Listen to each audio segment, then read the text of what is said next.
नमस्ते दोस्तों, आप सभी का हमारे YouTube चैनल पे बहुत-बहुत स्वागत है। ये कार्तिक का महीना चल रहा है। कार्तिक के महीने की महिमा बहुत होती है। कार्तिक महीना पवित्र और धार्मिक महीना माना जाता है। इस महीने में भगवान विष्णु की पूजा यदि सच्चे दिल से की जाए तो भगवान बहुत खुश होते हैं और मनोकामना को पूर्ण करते हैं।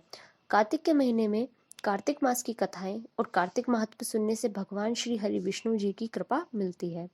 आश्विन की पूर्णिमा तिथि से कार्तिक मास का स्नान प्रारंभ हो जाता है और कार्तिक मास की पूर्णिमा तिथि पर इस स्नान और व्रत का उद्यापन किया जाता है। इस पूरे महीने में भगवान श्री विष्णु जी की कृपा मिलती है। कार्तिक मास की कथा और महात्म इस चैनल पर आपको प्रतिदिन सुनने को मिलेगी और इसके साथ ही कार्तिक मास के नियम और पूजा विधि के बारे में भी जानकारियाँ प्राप्त होंगी। तो प्लीज़ मेरे चैनल को सपोर्ट कीजिए। आज हम कार्तिक महात्म का चौथा अध्याय का अध्ययन करेंगे। नारद जी बोले, ऐसा कहकर विष्णु भगवान मछली रूप धारण कर कश्यप की अंजलि में प्राप्त हुए। उस मछली पर दया करके मुनि ने उसको कमंडल में डाल दिया। जब वह उसमें न समाई तब कुएं में डाला। कुएं से तालाब में और तालाब से समुद्र में डाली गई।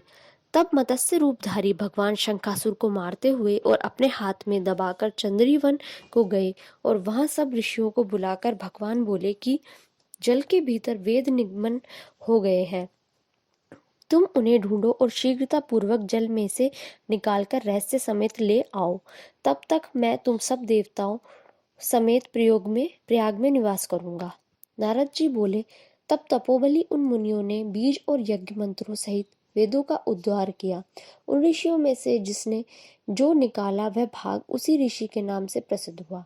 पीछे सब मुनि मिलकर प्रयागराज को गए और प्राप्त हुए वेद ब्रह्मा सहित विष्णु भगवान को अर्पण किए। संपूर्ण वेदों को पाकर ब्रह्मा जी ने प्रसन्न हो देव और ऋषियों सहित अश्वमेध यज्ञ किया। यज्ञ के अंत में देवता गंधर्व पन्नग गुहक पृथ्वी पर दंडवत कर प्रार्थना करने लगे। देवता बोले, हे देवादि देव, हमारी विज्ञप्ति श्रवण करो। यह हमारी प्रसन्नता का स्थान है, इससे तुम वरदान दो।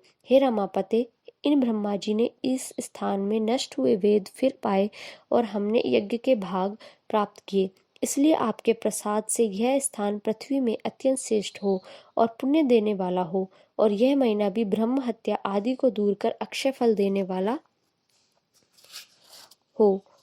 श्री विष्णु बोले, हे देवताओं, जो बात तुमने कही है यही मुझे भी अभिष्ट है, सो ऐसा ही होगा। यह ब्रह्म क्षेम नाम से सबको सुलभ होगा। सूर्यवंशी राजा भागीरथ यहाँ गंगा जी को लावेंगे और इस जगह पर सूर्य की पुत्री यमुना जी का संगम होगा।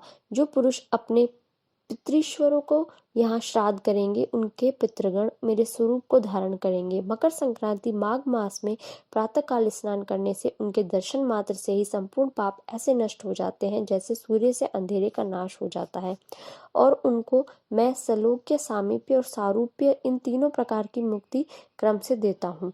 हे मुनिवरों, मैं सर्वज्ञ रूप से बद्री वन में सदैव निवास करता हूँ।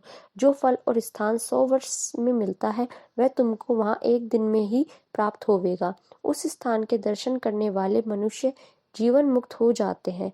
सूत जी बोले, विष्णु देवताओं से ऐसे कहकर ब्रह्मा जी सहित वही अंतर्धान हो गए और इंद्रादिक देवता भी अंशों से यहाँ रहकर अंतर्धान हो गए। जो मनुष्य शुद्ध चित्त से इस पवित्र कथा को सुनते हैं उनको प्रयागराज और बद्री वन में जाने का फल मिलता है। धन्यवाद। इस वीडियो में बस इतना ही।